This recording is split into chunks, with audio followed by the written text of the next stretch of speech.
Hello my dear students, कैसे हैं आप सभी लोग। I hope you all are doing great. मैं अंकिता, आपकी English educator, and welcome to my channel. बेटा, आज के इस वीडियो में हम देखेंगे आपकी फ्लेमिंगो बुक का पहला चैप्टर द लास्ट लेसन, इसका पार्ट 2। पार्ट 1 हम ऑलरेडी कवर कर चुके हैं, जिसमें हमने जाना था चैप्टर का बैकड्रॉप, इसके ऑथर के बारे में और कुछ मेजर थीम्स के बारे में भी। आज हम पार्ट 2 देखेंगे, लेकिन अगर आपने पार्ट 1 वीडियो नहीं देखा है तो पहले आप उसी एक्सप्लेनेशन को देखिए, ताकि आपको ये चैप्टर आगे और बेटर तरीके से समझ में आए। राइट, तो वो वीडियो अगर अभी तक आपने नहीं देखा है तो पार्ट 1 वीडियो का जो लिंक है यहाँ पर आपको डिस्प्ले हो जाएगा। इसके अलावा इस वीडियो के डिस्क्रिप्शन बॉक्स में भी आपको उस वीडियो की लिंक मिल जाएगी।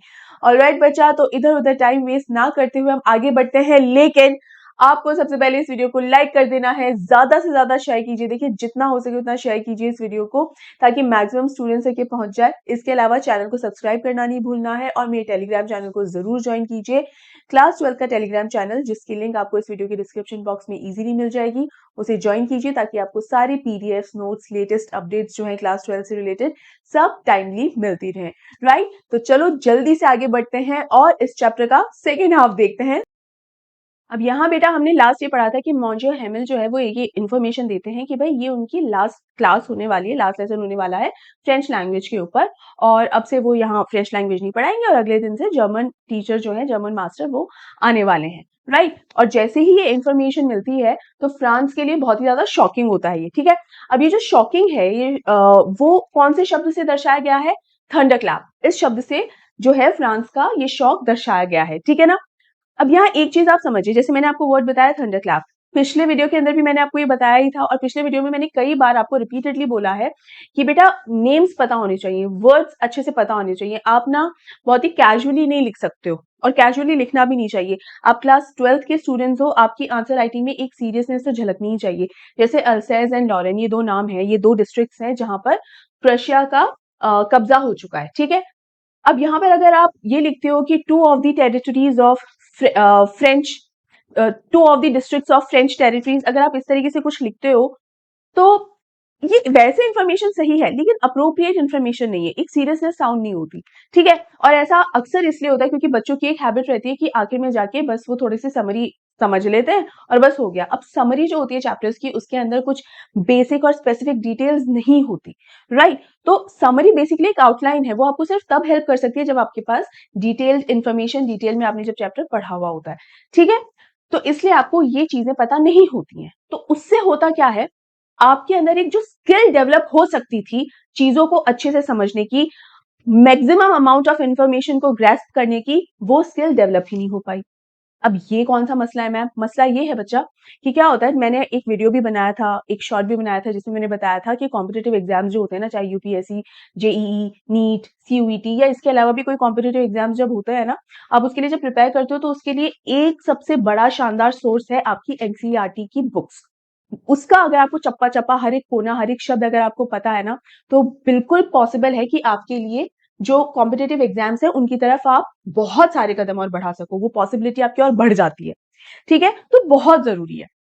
अब यहाँ पर जो लैंग्वेज सब्जेक्ट होता है ना, वो सबसे बड़ा सपोर्टिंग टूल साबित हो सकता है आप लोगों के लिए, क्योंकि जब आप, जैसे ये चैप्टर भी हम पढ़ रहे हैं, तो चैप्टर के अंदर जैसे अल्सेज या लॉरेन का नाम आया, या अगर मैं आपसे अभी पूछूं, जिसको आंसर पता है वो बोलिएगा प्लीज, कि जो ऑर्डर्स आए हैं, ये क्या ऑर्डर्स, कि अब से सिर्फ जर्मन भाषा ही सिखाई जाएगी अल्सेज और लॉरेन के स्कूल्स में, ये ऑर्डर्स एक्चुअल में कहाँ से आए, कौन सी जगह से आए? बताओ, व्हाट इज द नेम, बताइए।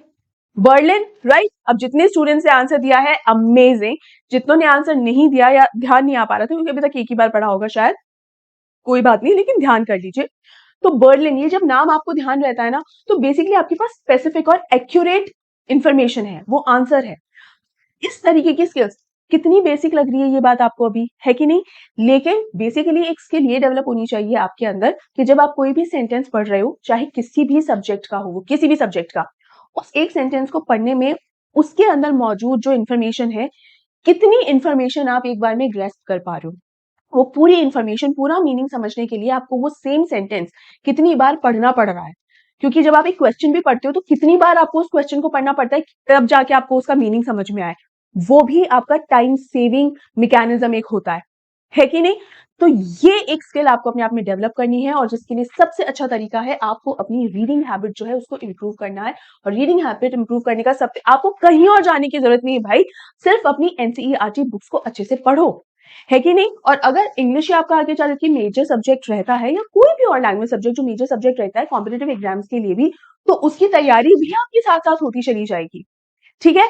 कभी भी अच्छे से पढ़ा हुआ, सीखा हुआ कभी भी वेस्ट नहीं होता है कि आपको लगे अरे मैम मान लीजिए जेईई का एग्जाम दे रहे हैं, अरे मैम ये मॉन्जो हैमिल थोड़ी पूछेंगे इसमें। अरे भैया पूछते तो बहुत सारी चीजें नहीं है आपके जेईई के एग्जाम में, इसका मतलब ये थोड़ी है कि उसके बारे में आप पता ही ना करो कभी। तो ये एटीट्यूड नहीं होना चाहिए। ठीक है, अब देखिए यहाँ पर हम आगे बढ़ते हैं। ये देखो बेटा, मैंने आपको अपनी तरफ से बहुत इंपॉर्टेंट एक एडवाइस भी दी है, बहुत इंपॉर्टेंट इन्फॉर्मेशन भी दी है।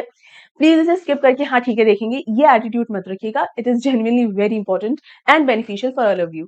ठीक है, अब देखो यहाँ पर हमने जो फ्रांस है उसके बारे में जान लिया कि जो फ्रांस है उसको थोड़ी देर पहले जो बुक्स बहुत ही ज्यादा बर्डन जैसी लग रही थी कि ये तो बाहर है, और ये अब उसको सडन रियलाइजेशन होता है कि अरे ये बुक्स तो these books are like my old friends, ये तो मेरी पूरा इतिहास है, एक्चुअली मेरी आइडेंटिटी है। तो मैंने जो आपको बताया था लॉस ऑफ आइडेंटिटी, तो एक्चुअली अब जाके यहाँ पर इसको रियलाइज हो रहा है फ्रांस को कि मेरी लैंग्वेज चले जाना इसका मतलब जो भी मेरी हिस्ट्री है मैं अपनी हिस्ट्री तक ही नहीं पहुंच पाऊंगा, और मेरी हिस्ट्री मेरी पहचान ही तो है, हमारी हिस्ट्री हमारी पहचान ही होती है। तो ये एक्चुअली लॉस ऑफ आइडेंटिटी है, लॉस ऑफ कल्चर है। मैं अपने ही कल्चर के बारे में मुझे प्रॉपरली पता नहीं चल पाएगा।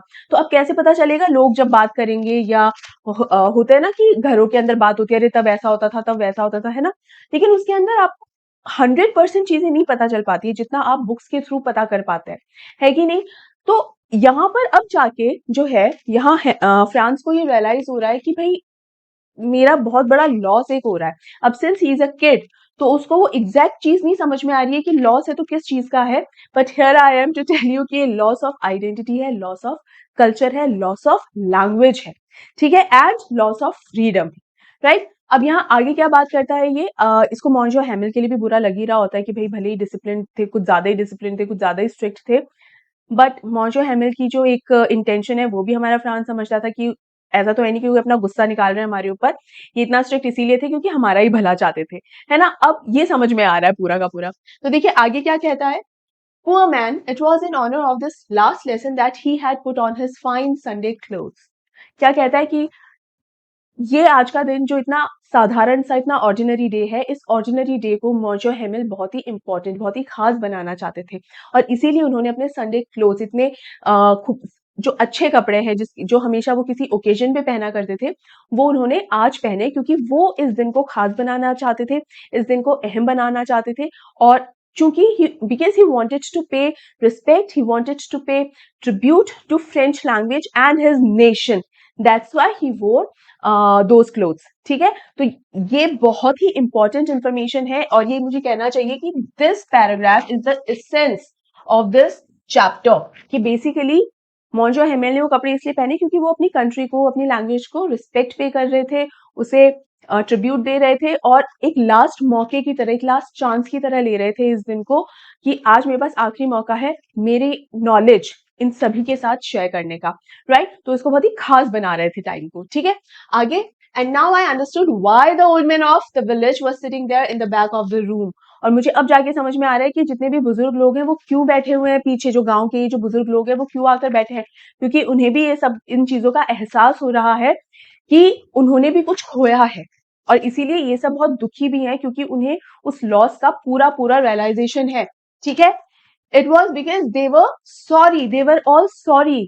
क्यों है वो सॉरी, क्यों उन्हें बुरा लग रहा है इन लोगों को? देखो, that they had not gone to school more. It was their way of thanking our master for his 40 years of faithful service and of showing their respect to the country that was theirs no more. बहुत ही शानदार line ये लिखी हुई है। यहाँ क्या बोल रहा है, मतलब बोल रहा है जो सोच रहा है वो क्या सोच रहा है फ्रांस, कि इन सभी लोगों को ये बुरा लग रहा है कि हम क्यों स्कूल में ज्यादा नहीं गए, हमें स्कूल ज्यादा जाना चाहिए था, हमें ज्यादा सीखना चाहिए था, हमें हमारी कल्चर के बारे में हमारी हिस्ट्री के बारे में ज्यादा सीखना चाहिए था, हमें हमारी भाषा के बारे में ज्यादा सीखना चाहिए था, लेकिन हमने नहीं सीखा, हमने वो सीखने का समय पूरी की पूरी तरह से वेस्ट किया, और अब हमारे पास समय बचा ही नहीं है क्योंकि हमसे वो अधिकार ही छीन लिया गया है, क्योंकि ऑर्डर्स आ गए हैं बर्लिन से, और इसीलिए इन सभी लोगों को बुरा लग रहा है क्योंकि उन्हें ये एहसास हो रहा है कि वक्त हाथ से अब जा चुका है, अब उनके पास सीखने के लिए कुछ नहीं बचा। और इस सीखने के लिए बस यही बात है कि हमारी अपनी खुद की कोई चीज जब हमसे छीन ली जाती है तब हमें समझ में आता है कि हमारा कितना बड़ा नुकसान हुआ है। इसीलिए जितने भी लोग क्लासरूम में बैठे हुए हैं, ये इनका एक तरीका है मौजो हेमिल को थैंक कहने का। ठीक है, they all are thanking him एक तरीके से। यू बोल नहीं रहे कि thank you so much Monsieur Hamel, nobody is saying that, but it is their way. उनका जो ये एटीट्यूड है आज क्लास के अंदर मौजूद होने का, उनकी प्रेजेंस ही ये दिखा रही है, ये जता रही है कि हाउ थैंकफुल दे आर। ठीक है, कि मौजो हेमिल ने अपनी लाइफ के 40 इयर्स जो है वो अपने नेशन को दिए हैं, फ्रेंच लैंग्वेज सिखाने में पूरी तरीके से डेडिकेट किए हैं। ठीक है, तो देखा जाए तो 40 साल यानी 4 डिकेड्स जो है उन्होंने अपनी जो सर्विस दी है इस देश को, उस सर्विस के लिए सारे के सारे लोग थैंकफुल हैं।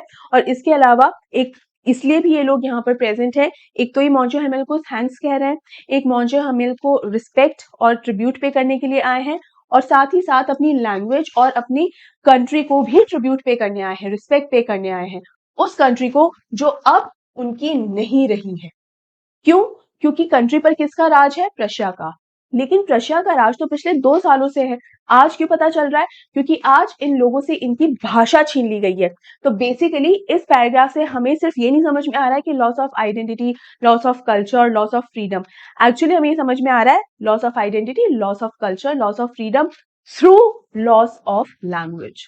कि भाषा चली गई तो पहचान, कल्चर, आजादी सब चली गई। अब ऐसा क्यों होता है? क्योंकि बेटा हमारी खुद की भाषा जो होती है ना, जिसे बोलते हुए हम बचपन से बड़े हुए हैं, वो भाषा के अंदर हमारे जो इमोशंस आते हैं, जितना इंटेंसली उसमें हम हमारे इमोशंस को प्रेजेंट कर सकते हैं, वैसा और किसी भाषा में नहीं कर सकते। फॉर एग्जाम्पल जैसे हिंदी में मैंने हमेशा से हिंदी में बात करती हुई आई, ऑफकोर्स इंग्लिश रही है, बट घर में हिंदी में ज्यादा बात करते हुए आए हैं। तो अगर मैं कहूँ कि I need some ginger tea, तो मीनिंग अच्छे से समझ में आ रहा है, मैंने बिल्कुल ग्रामेटिकली भी बिल्कुल सही बोला है कि नहीं, कि भाई इसको जिंजर टी चाहिए। ठीक है, लेकिन वहीं अगर मैं कहूँ अरे बड़े थक गए यार, जरा अदरक की चाय हो जाए, इसके अंदर जो आप कनेक्शन एक फील करते हो, it's something different, it's something else. ठीक है, और वहीं पे अगर मारवाड़ी में या गुजराती या आपकी जो भी रीजनल लैंग्वेज है जो बोलकर आप हमेशा बड़े हुए हो, है ना, उसमें आप अपनी बात को जितना इंटेंसली और जितना डेप्थ के साथ एक्सप्रेस कर सकते हो, वैसा किसी सेकेंड या थर्ड लैंग्वेज में एक्सप्रेस नहीं कर सकते। राइट? तो यहाँ पर अगर ये लैंग्वेज जिसके अंदर आप अपनी इंटेंसिटी दिखा सकते हो, वही लैंग्वेज अगर आपसे छीन ली जाए तो कहीं ना कहीं मन की मन में ही रह जाती है कि नहीं? ये यहाँ पर बताने की कोशिश की है। ठीक है, अब आगे बढ़ते हैं। While I was thinking all of this, I heard my name called. It was my turn to recite. What would I not have given to be able to say that dreadful rule for the participle all through, very loud and clear, and without one mistake? But I got mixed up on the first words and stood there, holding on to my desk, my heart beating and not daring to look up. अब यहाँ क्या है कि France तो है अपने ख्यालों में खोया हुआ है कि हाँ लास्ट लेक्चर है, हाँ अब फ्रेंच लैंग्वेज नहीं पढ़ने को मिलेगी, अच्छा इसलिए ये रेडी होकर है, अच्छा इसलिए सारे के सारे जो गांव वाले हैं वो क्लासरूम में बैठे हुए हैं, ये सारी चीजें सोच ही रहा था हमारा फ्रांस। इतने में उसे मौजो हेमिल की क्या आवाज सुनाई देती है कि फ्रांस तुम्हारी बारी आ गई है पार्टिसिपल्स पर बोलने की। अब फ्रांस को तो हमारे को कोई भी पार्टिसिपल्स का कुछ भी नहीं आता जाता है, और उसको बोलना भी है और बिना किसी गलती के बोलना है पार्टिसिपल्स पर। तो जैसे ही बोलना शुरू कर देता है, शुरू में ही गड़बड़ हो जाती है, मतलब वर्ड्स को मिक्सअप कर देता है, तो आड़ा टेढ़ा बोल रहा है। अब इसकी तो यही आदत रही है ना कि जैसे ही कोई गलती होगी मौजो हेमिल जोरदार डांटेंगे और एक दो हो सकता है लगा भी दे। राइट, इसका तो यही एक्सपीरियंस रहा है मौजो हेमिल के साथ। लेकिन आज क्योंकि मौका अलग है, मौजो हेमिल का जो एटीट्यूड है और जो इमोशंस हैं वो आज कुछ अलग ही हैं। वो बिल्कुल भी डांटने के मूड में नहीं, पूरी तरीके से सिखाने के मूड में है, और इसीलिए वो यहाँ पर डांटते नहीं है हमारे फैंस को। इनफैक्ट वो क्या करते हैं, देखिए, आई हर्ड मौजो हेमिल से to me, I won't scold you, कि मैं तुम्हें नहीं डांटूंगा little Franz, you must feel bad enough, see how it is, every day we have said ourselves, bah I have plenty of time, I will learn it tomorrow. And now you see where we have come out? Ah, that's the great trouble with Alsace. She puts off learning till tomorrow. Now those fellows out there will have the right to say to you, how is it you pretended to be Frenchmen and yet you can neither speak nor write your own language?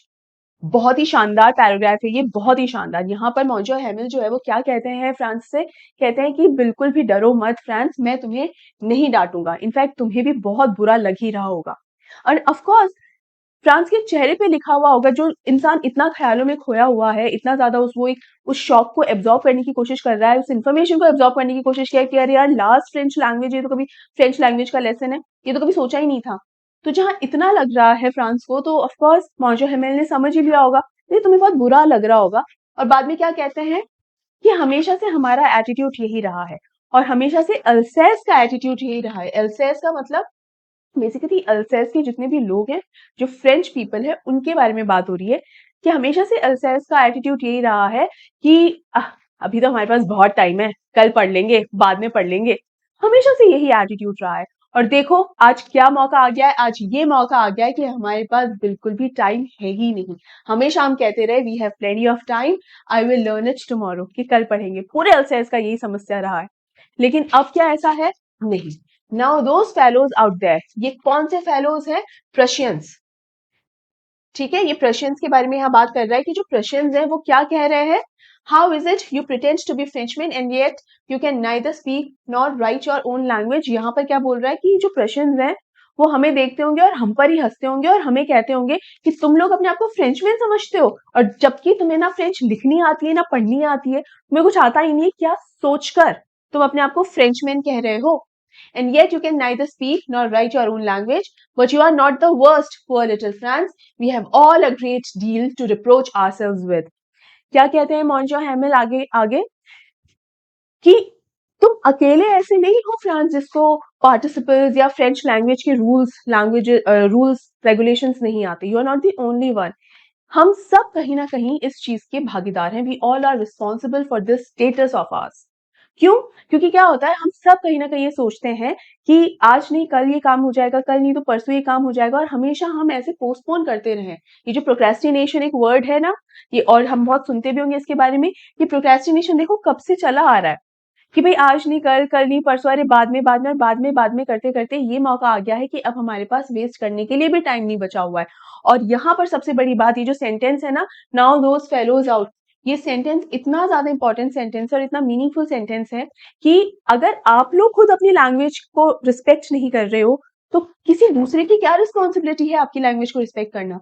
तो सबसे पहले मैं अपनी language को respect करूं, सबसे ज्यादा ये जरूरी है। उसके बाद दूसरा इंसान मेरी लैंग्वेज को रिस्पेक्ट करेगा। The most important thing is कि मुझे जितनी दूसरी लैंग्वेजेस सीखनी है हम सीखें, there is no harm in that, है ना। लेकिन अपनी लैंग्वेज से कॉम्प्रोमाइज करके हमें दूसरी लैंग्वेज नहीं सीखनी होती है बेटा, राइट। और यहाँ पर मॉन्जो हमें ये बता रहे हैं कि हमने हमारी ही लैंग्वेज को नहीं सीखा, हमारी ही लैंग्वेज को नहीं समझा, तो प्रशियंस ने, वो तो रिस्पॉन्सिबल है ही नहीं। फिर हम ही हमारी लैंग्वेज को अगर रिस्पेक्ट नहीं कर रहे हैं तो प्रशियंस हमारी लैंग्वेज को क्यों रिस्पेक्ट करेंगे। अब देखिए आगे क्या कहते हैं Monsieur Hamel. Your parents were not anxious enough to have you learn, they preferred to put you to work on a farm और at the mills so as to have a little more money and I have been to blame also. अब यहाँ पर सबसे पहले मॉन्जो हेमिल किसको blame कर रहे हैं? जो बच्चे हैं ना, जो स्कूल आते हैं, उनके पेरेंट्स को ब्लेम कर रहे हैं कि तुम्हारे पेरेंट्स की वजह से तुम लोग ये लैंग्वेज नहीं सीख पाए। क्यों? क्योंकि तुम्हारे पेरेंट्स को स्कूल भेजने से ज्यादा जरूरी लगता था तुम लोगों को फील्ड्स पे भेज देना, ताकि तुम लोग वहां और काम कर सको और थोड़ा बहुत पैसा और कमा सको। इसलिए तुम्हारे पेरेंट्स ने किस चीज को प्रायोरिटी दी? स्कूल से पहले फील्ड्स पर जाकर काम करने को प्रायोरिटीज दी। इसीलिए तुम लोग कभी ढंग से सीख नहीं पाए, राइट। लेकिन सिर्फ पेरेंट्स को ब्लेम नहीं करते, ही टेक्स द रिस्पॉन्सिबिलिटी। क्या कहते हैं? I have been to blame also, कि मेरी भी गलती है ना। यहाँ पर एक बहुत अच्छा एग्जाम्पल सेट करते हैं मॉन्जो हेमिल कि वो सिर्फ दूसरों से कंप्लेन नहीं कर रहे हैं, दूसरों के मत्थे नहीं मड़ रहे हैं इस गलती को, बल्कि खुद भी एक्सेप्ट कर रहे हैं कि मेरी भी गलती रही है। क्या गलती रही है? देखिए, have I not often sent you to water my flowers instead of learning your lessons and when I wanted to go fishing did I not just give you a holiday. क्या कह रहे हैं कि जब तुम्हारे पढ़ने का समय था तो मैं तुम्हें कभी कभी अपने गार्डन में पानी डालने के लिए भेज दिया करता था कि रोज प्लांट्स हैं उनके अंदर पानी डाल दो। वो तुम्हारा पढ़ने लिखने का टाइम था, लेसन्स को, चैप्टर्स को याद करने का टाइम था। लेकिन उस टाइम पे मैंने तुमसे क्या करवाया? कभी कभी मैं तुमको गार्डन में भेज दिया करता था अपने प्लांट्स को पानी डालने के लिए। या कभी कभी मुझे जब फिशिंग के लिए जाना होता था तब मैं तुम्हारी छुट्टी नहीं दे देता क्या कि भाई आज तुम्हारी छुट्टी क्यों? क्योंकि मुझे मॉन्जो हेमिल को फिशिंग के लिए जाना है। तो मैंने भी कभी कभी ऐसी लापरवाही की है, इसलिए मेरी भी पूरी पूरी ये गलती है। मेरी वजह से भी कहीं ना कहीं मैंने भी इस चीज को बहुत हल्के में ले लिया, क्योंकि कभी ऐसा सोचा नहीं था कि ऐसा कोई ऑर्डर भविष्य में आ जाएगा या ऐसी कोई सिचुएशन भविष्य में आएगी जहां हमें हमारी ही लैंग्वेज से दूर कर दिया जाएगा। है ना। आगे, then from one thing to another, Monsieur Hamel went on to talk of the French language, saying that it was the most beautiful language in the world, the clearest, the most logical, that we must guard it among us and never forget it. Because when a people are enslaved, as long as they hold fast to their language, it is as if they had the key to their prison. बहुत ही खूबसूरत बात इन्होंने कही। यहाँ France का कहना ये है कि फिर मॉन्जो हेमिल जो है बहुत सारे एग्जाम्पल्स दे रहे थे, फिर एक से दूसरा, दूसरे से तीसरा एग्जाम्पल देते रहे, और बाद में वो फ्रेंच लैंग्वेज की बहुत ही तारीफ करते हैं, बहुत ही ज्यादा उसे कॉम्प्लीमेंट करते हैं, और क्या कहते हैं, that it is the most beautiful and clearest language, ठीक है, मोस्ट लॉजिकल लैंग्वेज, और हमें हमेशा इसे गार्ड करना चाहिए। गार्ड करना चाहिए मतलब प्रोटेक्ट करना चाहिए, क्योंकि अगर हम हमारी लैंग्वेज को प्रोटेक्ट करते हैं तो हम कभी भी इंस्लेव नहीं हो सकते हैं किसी के भी। मतलब इसका मतलब ये है कि बेसिकली अगर हमारे ऊपर कोई इन्वेजन भी कर रहा है, अगर हम कॉलोनाइज्ड भी हो रहे हैं, लेकिन अगर हम हमारी लैंग्वेज के पास है तो वो कहीं ना कहीं उस कैद से बाहर निकलने की एक चाबी है। तो ये कैद एक्चुअली में कोई प्रिजन नहीं है, ठीक है, कोई फिजिकल प्रिजन नहीं है कि भाई जेल में बंद कर दिया। ये प्रिजन है बेसिकली कॉलोनाइजेशन का, ये प्रिजन है बेसिकली फ्रीडम चले जाने का, कि हमारे पास आजादी नहीं है तो एक तरीके से हम कैदी हुए ना। लेकिन अगर हम हमारी लैंग्वेज को जानते हैं, लैंग्वेज को जानने का मतलब है हम हमारे कल्चर को समझते हैं, हमारी आइडेंटिटी हमारे पास है, अगर हमें हमारी पहचान पता है तो हमारे अंदर का जो कॉन्फिडेंस होता है वो अलग ही होता है, हम आर्ग्यू कर सकते हैं, है कि नहीं। अगर हमें हमारे ही बारे में नहीं पता होगा तो हम किसी से आर्ग्यू ही नहीं कर सकते, हम कुछ सामने वाला हमें नीचा दिखाकर चला जाएगा और हम उसको कुछ भी रिप्लाई बैक ही नहीं कर पाएंगे। क्यों? क्योंकि हमें हमारे बारे में कुछ नहीं पता। मान लीजिए अगर इन लोगों को अगर फ्रांस के बारे में कुछ भी ऊटपटांग भी अगर या गलत चलत भी कह दिया जाए, अगर इन लोगों को फ्रांस की हकीकत के बारे में नहीं पता या उसकी जो भी हिस्ट्री है उसके बारे में अगर नहीं पता, तो क्या ये लोग प्रोटेक्ट कर पाएंगे? क्या आंसर बैक कर पाएंगे? नहीं कर पाएंगे, क्योंकि कुछ जानते ही नहीं है कि नहीं। इसीलिए यहाँ पर ये बात कही गई है कि हमें हमारी लैंग्वेज को प्रोटेक्ट करना क्यों जरूरी है, क्योंकि अगर हम हमारी लैंग्वेज को प्रोटेक्ट करते हैं तो वो सबसे बड़ी और सबसे शानदार चाबी है उस कैद से बाहर निकलने की जिसमें कॉलोनाइजेशन होता है या कॉलोनाइज्ड हो जाते हैं लोग, ठीक है। Then he opened a grammar and read us our lesson. I was amazed to see how well I understood it. All he said seemed so easy, so easy. I think too that I had never listened so carefully and that he had never explained everything with so much patience. It seemed almost as if the poor man wanted to give us all he knew before going away and to put it all into our heads at one stroke. बाद में grammar का lecture जो है वो देना start करते हैं मॉन्जो Hamel, और यहाँ पर देखिए क्या कहता है कि मैंने इतना गौर से उसको सुना, बहुत अच्छे से सुना। कौन कहता है? फ्रांस कहता है कि मैंने उस लेक्चर को इतना गौर से सुना और मेरा पूरा ध्यान, पूरा अटेंशन जो है उस लेक्चर पे ही था, तो वो लेक्चर मुझे इतना ईजी लग रहा था। और ये रिपीट में इसने कहा है, रेपिटेशन है, सो ईजी, सो ईजी। मतलब आज तो उसे पीस ऑफ केक लग रहा था, एकदम बाएं हाथ का खेल। क्यों लग रहा था ऐसे? क्योंकि आज कहीं ना कहीं फ्रांस को ये एहसास हुआ है कि वो क्या खो रहा है। फ्रांस को भी इस चीज का एहसास है कि मेरे पास भी ये लास्ट चांस है, लास्ट अपॉर्चुनिटी है अच्छे से सीखने के लिए। तो क्या होता है बेटा, टीचर की और स्टूडेंट की एक तरीके से टीम होती है। अगर टीचर बहुत अच्छे से पढ़ा रहा है, शानदार पढ़ा रहा है, लेकिन स्टूडेंट सोच रहा है हाँ ठीक है यार पढ़ा ले दो, मेरे को तो समरी पढ़नी है, तो कोई फायदा नहीं। और अगर टीचर बिल्कुल भी ध्यान से और अच्छे से नहीं पढ़ा रहा है लेकिन स्टूडेंट पूरी तरीके से डेडिकेटेड है उस लेक्चर के अंदर, तो भी कोई मतलब नहीं, क्योंकि वो अच्छे से इंफॉर्मेशन का आदान प्रदान नहीं हो सकता।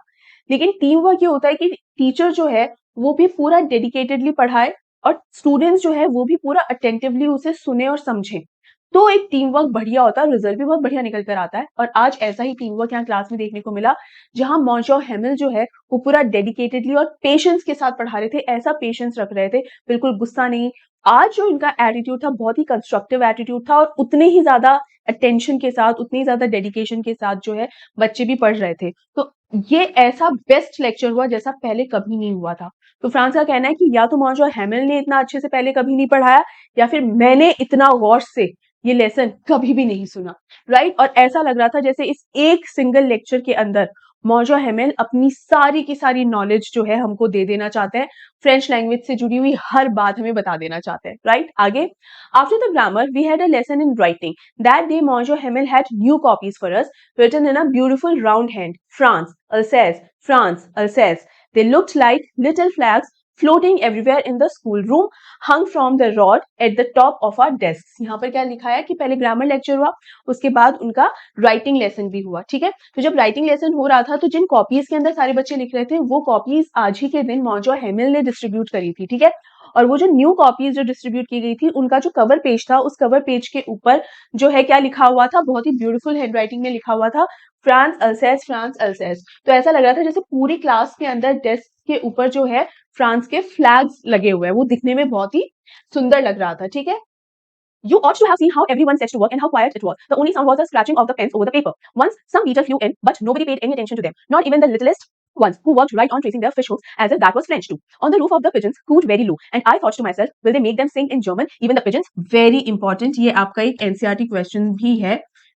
उसमें तो मैं आपको बताऊंगी, यहाँ पर ये मैं बताती हूँ बेसिकली सब लोग बहुत शांत थे क्योंकि सब लोग बहुत ज्यादा अटेंटिवली इस लेक्चर को अटेंड कर रहे थे, पूरी तरीके से एकदम सबसे अच्छे बच्चों की तरह ये क्लास अटेंड की जा रही थी। ठीक है, सिंसियर बच्चों की तरह, तो एकदम सब शांत थे। तो सिर्फ एक ही आवाज आ रही थी, वो थी स्केचिंग ऑफ पेन, कि भाई बस पेन के चलने की आवाज आ रही थी। इसके बाद कुछ और आवाजें भी आने लगी, जैसे बीटल की आवाज आने लगी, पिजन्स जो है वो भी कू कू कर रहे थे, उनके कू की आवाज आने लगी। ठीक है, तो यहाँ पर ही जब आवाज आ रही थी तो फ्रांस के दिमाग में एक बात आई, वो कहता है कि भाई हमें तो जो है जो जर्मन भाषा जो है हमारे ऊपर तो थोप दी गई है। ठीक है, हमें तो जर्मन लैंग्वेज जो है पढ़नी पड़ेगी, लेकिन ये जो पिजन्स है, पिजन्स के ऊपर भी क्या ये जर्मन लैंग्वेज ऐसे ही थोपी जाएगी? क्या उन्हें भी जर्मन में ही अब बात करनी पड़ेगी? ना, पिजन्स तो कू कू मतलब गुटर गुटर होती है वैसे तो पिजन्स की, लेकिन वो गुटर गुटर नहीं होगी। मतलब वो जर्मन के अंदर गुटर गुटर कैसे कर पाएगी? Is that possible? No. The idea here is कि यहाँ पर ये बताया जा रहा है कि हम एक टेरिटरी के ऊपर तो कंट्रोल पा सकते हैं, इन्वेजन कर सकते हैं, लेकिन एक तो नेचर हमारे कंट्रोल में बिल्कुल भी नहीं है, चाहे वो किसी भी सेंचुरी की बात हो, किसी भी समय की बात हो, या पूरे दुनिया में किसी भी जगह की बात हो, उससे कोई फर्क नहीं पड़ता। तो यहाँ बेसिकली जो है प्रशिया ने फ्रांस के ऊपर, उनके लोगों के ऊपर तो कंट्रोल पा लिया, लेकिन क्या फ्रांस की नेचर के ऊपर भी कंट्रोल पा लिया है? नो। इंसानों को तो जबरदस्ती अब जर्मन लैंग्वेज सीखनी होगी, चाहे वो चाहे या ना चाहे, हर फ्रेंचमैन को सीखनी ही होगी। लेकिन क्या यहाँ के जो पिजन्स हैं या और भी कोई भी एनिमल या बर्ड है या कोई भी इंसेक्ट है, क्या वो जर्मन भाषा में बात करवा सकते हैं उनसे? नहीं। If you remember part 1 video के अंदर मैंने आपको बताया था कि नेचर इस चैप्टर की एक बहुत ही इंपॉर्टेंट एंड मेजर थीम्स में से है। शुरुआत में नेचर के बारे में मेंशन हुआ है और आखिर में जाते हुए भी मेंशन हुआ है। This is that theme only कि नेचर जो है वो किसी भी मॉर्टल के कंट्रोल में नहीं है। मॉर्टल मतलब वो इंसान जो मर सकता है, उसके कंट्रोल में नेचर नहीं है, कभी नहीं हो सकता। ठीक है, तो हमें they can force us to speak to learn German, but nobody can force a pigeon to coo in German, right? चलिए आगे बढ़ते हैं।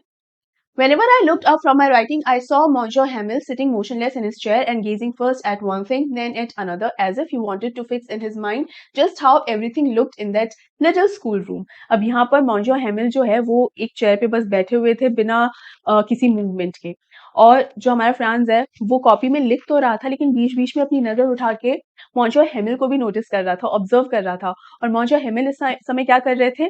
वो इस पूरे क्लासरूम के हर कोने को देख रहे थे, कभी बेंचेस को देख रहे थे, कभी स्टूडेंट्स को, कभी दीवारों को, मतलब इस क्लासरूम में जो भी चीजें हैं, खिड़कियों को, इन सबको बार बार वो देख रहे थे, और इस तरीके से देख रहे थे जैसे ये पूरी की पूरी क्लासरूम और इस वक्त ये जिस तरह से नजर आ रही है, इसे वो अपने दिमाग में छाप लेना चाहते हो एक याद की तरह। क्योंकि मौजो हमेल को पता था कि आज के बाद मैं इस जगह को कभी भी नहीं देख पाऊंगा, this is the last chance. तो वो उसी उम्मीद से, उसी होप से देख रहे थे कि ये सारी की सारी ये जो इमेज है मेरे सामने अभी इस क्लासरूम की, इन स्टूडेंट्स की, बेंचेस की, इनके ये जो लिख रहे हैं, ये इमेज मेरे दिमाग में एज इट इज छप जाए। Fancy, for 40 years he had been there in the same place, with his garden outside the window and his class in front of him, just like that.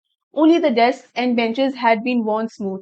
The walnut trees in the garden were taller, and the hopvine that he had planted himself twined about the windows to the roof. How it must have broken his heart to leave it all, poor man, to hear his sister moving about in the room above, packing their trunks, for they must leave the country next day. अब यहाँ पर क्या है, जो classroom है उसके ऊपर ही जो कमरा है उसकी वहीं पर जो है मॉन्जो हेमिल की सिस्टर है, और वो सारी पैकिंग कर रही है, ट्रंक्स जो हैं, जो बक्से होते हैं उसके अंदर सामान वगैरह पैक कर रही है। अब इस पैराग्राफ में बेसिकली ये बताया गया है कि मॉन्जो हेमिल का इस जगह के साथ कितना स्ट्रॉन्ग कनेक्शन है और कितना स्ट्रॉन्ग इमोशनल बॉन्ड है। अब ये इमोशनल बॉन्ड का हमें कैसे पता चलता है बेटा? ये हमें ऐसे पता चलता है कि मॉन्जो हेमिल जो है वो यहाँ पर सिर्फ 40 साल से यहाँ रहे नहीं है, उन्होंने इस जगह को खुद अपने हाथों से बनाया भी है। ये जो गार्डन है, उस गार्डन का हर पौधा जो है वो खुद उन्होंने अपने हाथों से लगाया है। वो उसकी देखभाल भी करते थे। यहाँ पर वॉलनट ट्री है, वो भी मौजो हेमेल उसकी देखभाल करते थे। हॉपवाइन जो है बेसिकली एक तरीके की क्रीपर जो बेल होती है वो। तो ये सारी वो चीजें हैं जिसके अंदर मौजो हेमिल ने इन्वेस्ट किया है इतने सालों तक। तो ये इमोशनल इन्वेस्टमेंट होती है कि हम कहते हैं ना कि इस पूरे घर में देखो वो सामान मेरे हाथों से मैंने वो पेंटिंग बनाई थी, चाहे वो कितनी भी कचरा बनी हो, लेकिन मैंने वो पेंटिंग बनाई थी जब मैं छोटी सी थी। तो उससे कनेक्शन ही अलग होता है। ठीक है, इस घर में ये सामान मेरा खरीदा हुआ है, अरे ये मैं तब लेकर आई थी, नॉस्टैल्जिक। तो ये हमारी मेमोरीज होती हैं जो समय के साथ बनती हैं, है ना, और धीरे धीरे डेवलप होती हैं। एक दिन में, एक झटके में, एक्चुअली एक सेकंड के अंदर ये कनेक्शन तोड़ने की कोशिश की गई है। ये जो इमोशनल बॉन्ड है, बर्लिन से आए हुए उस ऑर्डर ने एक झटके में इस इमोशनल बॉन्ड को तोड़ा है। और ये चीज सहन कर पाना बिल्कुल भी आसान नहीं है, और मॉन्शा हेमिल उसी से गुजर रहे हैं। ये जो एक ब्रेकडाउन की तरह है कि किस तरीके से ये कनेक्शन जो 40 सालों में यहाँ पर डेवलप हुआ है, वो कनेक्शन एक झटके में कैसे तोड़ा जा सकता है। तो इसीलिए मॉन्शा हेमिल इतना ज्यादा इस वक्त इमोशनल है, ठीक है, और एकदम चुपचाप हताश होकर वहां बैठे हुए हैं, क्योंकि मॉन्शा हेमिल का कोई बस ही नहीं चल सकता, है ना। आगे, but he had the courage to hear every lesson to the very last. You know, he had the courage. उनका कहीं बस नहीं चल सकता, लेकिन इसका मतलब ये नहीं है that he is a coward. He is still very patient and he is still being very courageous. उन्होंने हर लेसन बहुत ध्यान से सुना। हर लेसन को सुनने का मतलब है कि जितने भी बच्चे बैठे हैं, उन्हें जो भी वो पढ़ा रहे हैं, सबको वो बहुत पेशेंटली सुन रहे हैं। इसकी एक चीज और समझिए बेटा, कि जब यहाँ पर बात हो रही है कि जब वो बहुत ध्यान से सुन रहे हैं, ये भी दर्शाता है कि मॉन्जो हेमिल जो है अपनी लैंग्वेज को स्पेशली आज के दिन कितना ज्यादा रिस्पेक्टफुली ट्रीट कर रहे हैं। ठीक है, तो जब बात आती है लैंग्वेज या नेशन को रिस्पेक्ट देने की, ट्रिब्यूट देने की, तो यहाँ पर इस चैप्टर में कौन कौन सी चीजें अभी तक आ चुकी हैं। एक तो उनका जो ड्रेसअप होकर आए हैं, एक लैंग्वेज की जो तारीफ करी थी कि it is the clearest and most beautiful and logical language, ठीक है, और एक यहाँ पर आ रहा है कि वो सारे लेसन में बहुत ही ज्यादा पेशेंट रहे हैं। और जिस तरीके से उन्होंने लेक्चर में जो लेक्चर सिखाया है, उन्होंने जितने पेशेंस के साथ सिखाया है और जितना अटेंटिवली बच्चे भी सुन रहे थे, उससे भी पता चलता है कि how much he loves French language, ठीक है, and how much he respects this language. ठीक है, अब आगे देखिए। After the writing we had a lesson in history and then the babies chanted their ba be bi bo bu. देखो यहाँ पर लिखा है ना बेबीज, इट मीन्स कि सिर्फ ओल्ड पीपल नहीं है ना, सिर्फ ओल्ड विलेजर्स नहीं है, यहाँ पर छोटे बच्चे भी हैं। तो यहाँ पर क्या बताया गया है कि पहले ग्रामर का लेक्चर हुआ, फिर राइटिंग का कोई लेक्चर हुआ, उसके बाद हिस्ट्री का लेक्चर हुआ, उसके बाद जो बच्चे हैं वो भी क्या बाबे बी बोबू ये सारी चीजें जो है वो सिखा रहे थे। आफ्टर दैट मतलब बच्चे भी जो है पीछे पीछे बोल रहे थे। Then down there at the back of the room, old Hauser had put on his spectacles and, holding his primer in both hands, spelled the letters with them. You could see that he too was crying. His voice trembled with emotion. It was so funny to hear him that we all wanted to laugh and cry. Ah, how well I remember it, that last lesson. यहाँ क्या बोल रहा है कि जो old Hauser है ना, जो प्राइमर लेकर आया था, वो भी लेक्चर्स जो हो रहे थे उस लेक्चर को पीछे पीछे रिपीट कर रहा था। छोटे बच्चे तो रिपीट कर ही रहे थे। देखो छोटे बच्चे तुतलाते हुए बहुत ही क्यूट लगते हैं, लेकिन ओल्ड हाउसर भी जब बोल रहा था ना, तो उसका गला भरा था। He was very emotional and he was about to cry. तो जब हमारा गला भरा आता है, हमें रोने जैसा हो रहा होता है, उस टाइम पे जब हम कुछ बोलते हैं तो हमारी आवाज थोड़ी अलग सी निकलती है। लेकिन ओल्ड हाउसर की जब आवाज निकली ना, तो सारे बच्चों को वो थोड़ा फनी भी लग रहा था और बुरा भी लग रहा था ओल्ड हाउसर को लेकर, कि देखो कितना ज्यादा इमोशनल हो रहा है। ठीक है, अब बच्चे इतना फनी आवाज सुन के, फनी नॉइज सुन के हंसना तो चाहते थे, but was not the moment to laugh about, right. और आखिर में क्या बोलता है फ्रांस की, ah how well I remember it, the last lesson. This sentence suggest what, this sentence suggest how important, how important that day was. ठीक है, ये हमें समझ में आता है कि वो दिन कोई छोटा मोटा या कोई आम दिन नहीं था। वो एक ऐसा दिन था जहां पर एक रियलाइजेशन हुआ था। किस चीज का रियलाइजेशन हुआ था? वो रियलाइजेशन था loss of identity, loss of culture, loss of freedom through the loss of language. ठीक है, रियलाइजेशन ऑफ, मैं यहां पर सिर्फ यही लिख देती हूँ, रियलाइजेशन ऑफ लॉस। ठीक है, आया समझ में? तो ये बेसिकली ये जो सेंटेंस है, it is very important sentence. ये सेंटेंस एक तरीके से पूरा कंक्लूजन दे देता है। ठीक है, आगे। All at once the church clock struck 12, then the Angelus. At the same moment, the trumpets of the Prussians, returning from drill, sounded under our windows. Major Hamel stood up, very pale, in his chair. I never saw him look so tall. इसका meaning क्या हुआ, इसका मतलब basically ये हुआ कि 12 बजे, जैसे ही 12 बजे, जैसे ही घड़ी में 12 बजे तो जो है बेल बजी, उसी समय जो है ट्रम्पेट्स भी बजे। अभी जो ट्रम्पेट्स है एक म्यूजिकल इंस्ट्रूमेंट होता है, तो ये जो ट्रम्पेट्स जब बजे तो वो जो म्यूजिकल कॉम्पोजिशन होगा, वो म्यूजिकल कॉम्पोजिशन कैसा होगा, प्रशियन म्यूजिक होगा, है कि नहीं। यहाँ एक चीज ध्यान रखिए, प्रशिया ही लिखना है, पर्शिया मत लिख देना कहीं, है ना, गलत हो जाएगा, बिल्कुल ही गलत हो जाएगा। तो यहाँ पर प्रशिया, बच्चे ये गड़बड़ कर देते हैं कई बार, तो आपको नहीं करनी है, ध्यान रखिए, ठीक है। तो प्रशियन म्यूजिक ही होगा, तो उसी वो जो कॉम्पोजिशन होगा प्रशियन कॉम्पोजिशन होगा म्यूजिक का। जैसे इंडियन म्यूजिक होता है, क्लासिकल म्यूजिक होता है, तो हमें सुनकर ही समझ में आ जाता है अच्छा ये तो क्लासिकल है, ज्यादा नॉलेज नहीं भी है तो भी हमें आइडिया लग जाता है। ये अगेन एक वेरी इंपॉर्टेंट पैराग्राफ है। इस ये पैराग्राफ क्या बताता है, ये पैराग्राफ में हमें ये समझ में आता है, मैं इसका कलर चेंज कर कर लिख देती हूँ ताकि आपको अच्छे से क्लियर हो। इसके नोट्स भी तो मिलेंगे ना आपको, जो टेलीग्राम चैनल में आपको ज्वाइन करने को बोलती रहती हूँ, तो ये सारे नोट्स जो है आपको वहां मिल जाएंगे, ठीक है। तो देखो ये इंपॉर्टेंट है, वाई इंपॉर्टेंट, रिप्रेजेंट्स। तो देखो यहाँ पर इस पैराग्राफ से कैसे समझ में आ रहा है कि कहीं ना कहीं प्रशिया का कंट्रोल है फ्रांस के ऊपर। देखिए यहाँ पर ये जो ट्रम्पेट्स बज रहे हैं, तो ट्रम्पेट्स प्रशियन लोग बजा रहे हैं, वो सोल्जर्स बजा रहे हैं, तो बेसिकली जो म्यूजिकल कॉम्पोजिशन होगा वो भी कैसा होगा, प्रशियन म्यूजिकल कॉम्पोजिशन ही होगा ना उसका। तो वैसे ही ट्रम्पेट्स बज रहे हैं तो प्रशियन कॉम्पोजिशन ही होगी। तो एक तरफ तो जैसे ही 12 बजते हैं, तो एक तरफ तो क्या हो रहा है, फ्रेंच लैंग्वेज का लेक्चर यहाँ एंड हो रहा है हमेशा के लिए, फॉर एवर। और दूसरी तरफ ये समझ में आता है कि सिर्फ फ्रेंच लैंग्वेज का लेक्चर खत्म नहीं हो रहा है, कहीं ना कहीं फ्रेंच लैंग्वेज का एरा खत्म हो रहा है, वो समय खत्म हो रहा है, क्योंकि अब से फ्रेंच लैंग्वेज तो नहीं ही सिखाई जाएगी ना प्रशियन राज में, ठीक है। एक तरफ तो ये समझ में आ रहा है that it is not just the class, it is not just the last lesson, ये जो खत्म हो रहा है वो पूरा का पूरा एक एरा खत्म हो रहा है, एक तो ये चीज समझ में आती है। दूसरा, एट द सेम टाइम जब ये ट्रम्पेट्स बजते हैं प्रशियन सोल्जर्स के, ये जब ट्रम्पेट्स बजते हैं तो वो एक डोमिनेंस ऑफ प्रशिया दिखाता है, क्योंकि ऐसे एकदम ओपनली जब ट्रम्पेट्स बज रहे हैं वो भी प्रशियन सोल्जर्स के, तो इट मीन्स क्या सजेस्ट कर रहा है, the presence of Prussians in France. तो पूरा का पूरा फ्रांस जो है, अल्सैस और लॉरेन जो है, वो किसके कंट्रोल में है, वो प्रशिया के कंट्रोल में है। तो ये दोनों चीजें एक साथ समझ में आती हैं हमको, the power, the supremacy of Prussians and the ending era of French language, दोनों चीजें एक साथ हमको यहाँ पर समझ में आती हैं। आगे, माई फ्रेंड्स, अब यहाँ मॉन्जो हैमिल कहते हैं my friends said he, I, but something choked him. He could not go on. Then he turned to the blackboard, took a piece of chalk, and bearing on with all his might, he wrote as large as he could, Vive la France. Then he stopped and leaned his head against the wall, and without a word, he made a gesture to us with his hand. School is dismissed. You may go. यहाँ पर क्या होता है कि यहाँ जब lecture, जब 12 बज जाते हैं, लेक्चर एंड हो जाता है, तो अब ये वो टाइम था जब इस लेक्चर को पूरी तरीके से विदा करने का मौका आ गया था।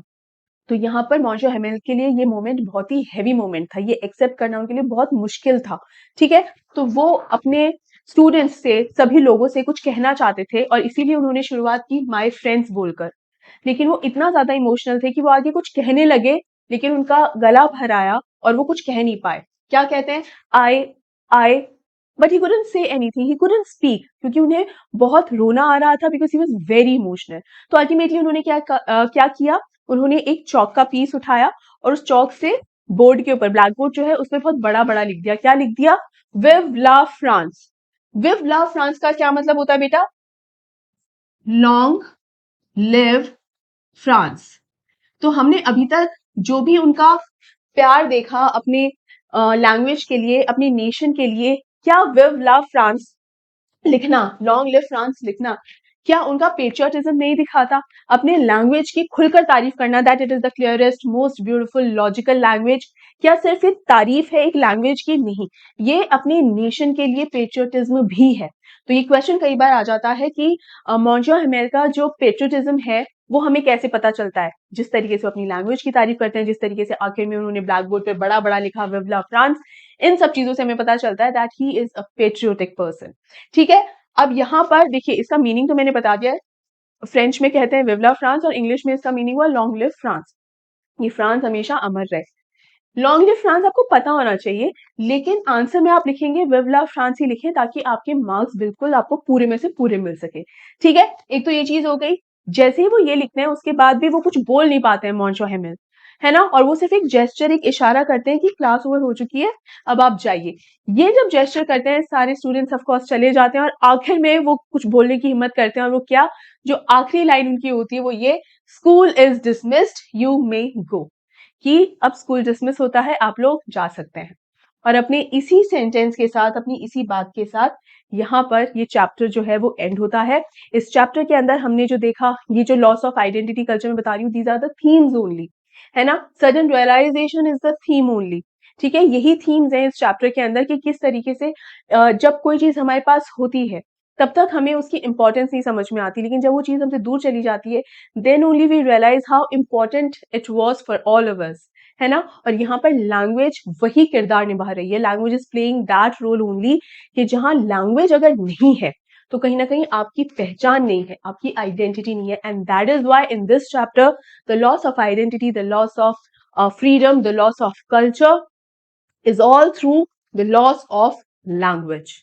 आई होप आपको ये पूरा चैप्टर अच्छे से समझ में आया होगा और आपने बहुत कुछ सीखा होगा इस चैप्टर से। सबसे बड़ी सीख जो मैं आपको देना चाहूंगी वो ये कि भाषाएं सीखिए, जितना आपसे सीखा जा सके उतनी लैंग्वेजेस सीखिए।